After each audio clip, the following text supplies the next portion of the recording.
இந்த video last Sunday எடுத்திருந்தேன். எங்கள் ஏரியாவில் 555 ஷாப் இருக்குது. அங்கே வந்து துணி எடுக்கலான்னு சொல்லிட்டு போயிருந்தோம். மெசேஜ் வந்துருந்தது, வீக்லி ஒன்ஸ் தான் கலெக்ஷன் வரும். அதை எடுத்துக்கிட்டு பார்த்தீங்கன்னா, அக்கா வந்து இந்த சாட்டர்டே சண்டே அக்காவும் அப்பாவும் வீட்டுக்கு வந்திருந்தாங்க. சரி, பசங்க வந்து வீட்லேயே இருக்காங்க, போர் அடிக்குது, நான் வேலைக்கு போனதுலேருந்து எங்கேயுமே கூட்டிகிட்டு போக முடியல. இங்கே பார்த்தீங்கன்னா கோவளம் பக்கத்துலேயே ப்ளூ ஃப்ளாக் பீச் இருக்குதுன்னு சொல்லியிருந்தாங்க. இங்கே தான் நாங்கள் இருக்கோம், ஆனால் இவ்வளோ வருஷமாக எங்களுக்கு தெரியல. என்னோடய ஃப்ரெண்டுக்குமே தெரியல. அவங்க ஒரு ஃப்ரெண்டு மூலயமா தான் வந்து இந்த பீச்சை வந்து கேள்விப்பட்டு போயிருக்காங்க.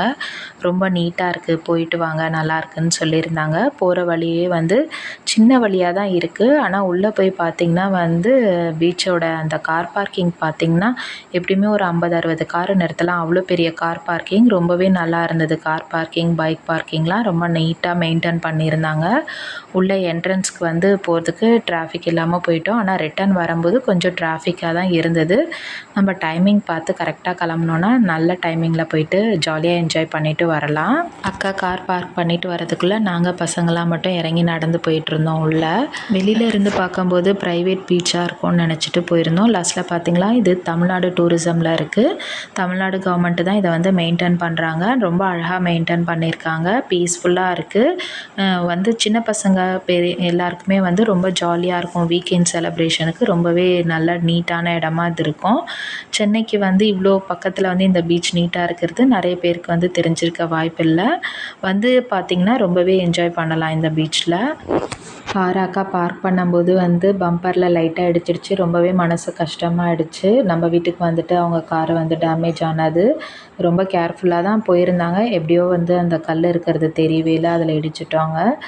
பீச்சில் பார்த்திங்கன்னா இந்த கல் வந்து நல்லா நடந்து போகிறதுக்கு அழகாக போட்டிருக்காங்க. ரொம்ப நல்லா இருக்குது, அதில் நடந்து போகிறது ஜாலியாக இருக்குது. என்னோடய பையன் கொஞ்சம் பயந்துட்டார். அது நடுவில் கேப் இருக்கிறதால கிண்டல் பண்ணியிருந்தேன், இது உள்ளே போட்டுட்டு கயர் போட்டு இழுக்குவா அப்படின்னு சொல்லி கிண்டல் பண்ணிகிட்டு இருந்தேன். ஏன்னா அவர் மஞ்சுபல் பாய்ஸ் படம் பார்த்ததுலேருந்து அந்த பாட்டை ரொம்ப விரும்பி பார்த்துட்ருப்பார், கண்மணி சாங்கை. ஆனால் அவர் ரொம்ப பயப்படுறாருன்னு அப்புறம் தான் தெரிஞ்சது.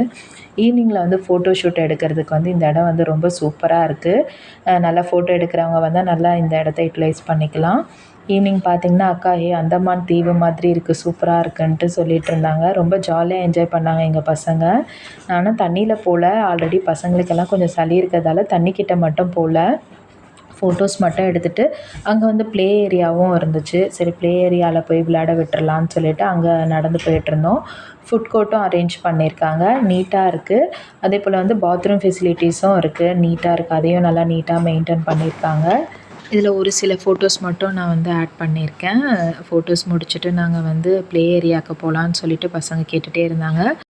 ப்ளே ஏரியாவில் எங்கள் அக்கா பொண்ணும் என்னோடய பையனும் வந்து செம்ம ஆட்டம் 2 பேரும். அங்கே உள்ளே போனோடனே ரொம்ப ஜாலியாக 2 பேருமே விளையாடிட்டு இருந்தாங்க. ஒரு 1/2 ஹவர்லேயே வந்து மழை பெய்ய ஆரம்பிச்சிருச்சு. மழை அதிகரிக்கிறதுக்குள்ளே வீட்டுக்கு போயிடலான்னு சொல்லிட்டு நிறைய பேர் கிளம்பவே டிராஃபிக் அதிகமாகிடுச்சு. ஏன்னா அங்கே வந்து ஒரு கார் போனால் ஒரு கார் வர முடியாது. ஒரே ஒரு ஸ்ட்ரீட்டில் மட்டும், கொஞ்சம் சின்னதாக இருக்குது அந்த ஸ்ட்ரீட்டு. அதனால் முடிஞ்ச அளவுக்கு வந்து ரொம்ப லேட்டாகவும் கிளம்பக்கூடாது. நம்ம முடிஞ்ச அளவுக்கு கொஞ்சம் ஏர்லியாக கிளம்பிட்டா டிராஃபிக் இல்லாமல் போயிடலாம். நாங்கள் ஒரு 1 ஹவர் கிட்ட டிராஃபிக்கில் மாட்டிக்கிட்டோம். அதனால தான் நான் வந்து டைமிங் மட்டும் பார்த்துட்டு போங்க இங்கே போகிறதா இருந்தால்.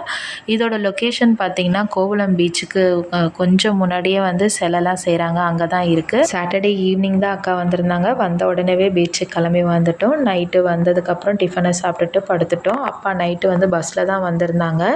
அக்கா வந்து காரில் வரும்போதே வந்து எனக்கு ஒரு தையல் மிஷின் எடுத்துகிட்டு வந்திருந்தாங்க. எங்கள் மாமா பொண்ணு வந்து எனக்கு இந்த தையல் மிஷின் வாங்கி வச்சுருந்தாங்க. ரொம்ப நாளாக சொல்லி வச்சுருந்தேன், செகண்ட் ஹேண்டில் வந்து இந்த ப்ளைவுட் இருக்க மாதிரி இருந்தால் எனக்கு வாங்கி வைங்கன்னு சொல்லியிருந்தேன். கொஞ்சம் கம்மி ரேட்டுக்கு வரவே அவங்க எனக்கு வாங்கி வச்சுருந்தாங்க.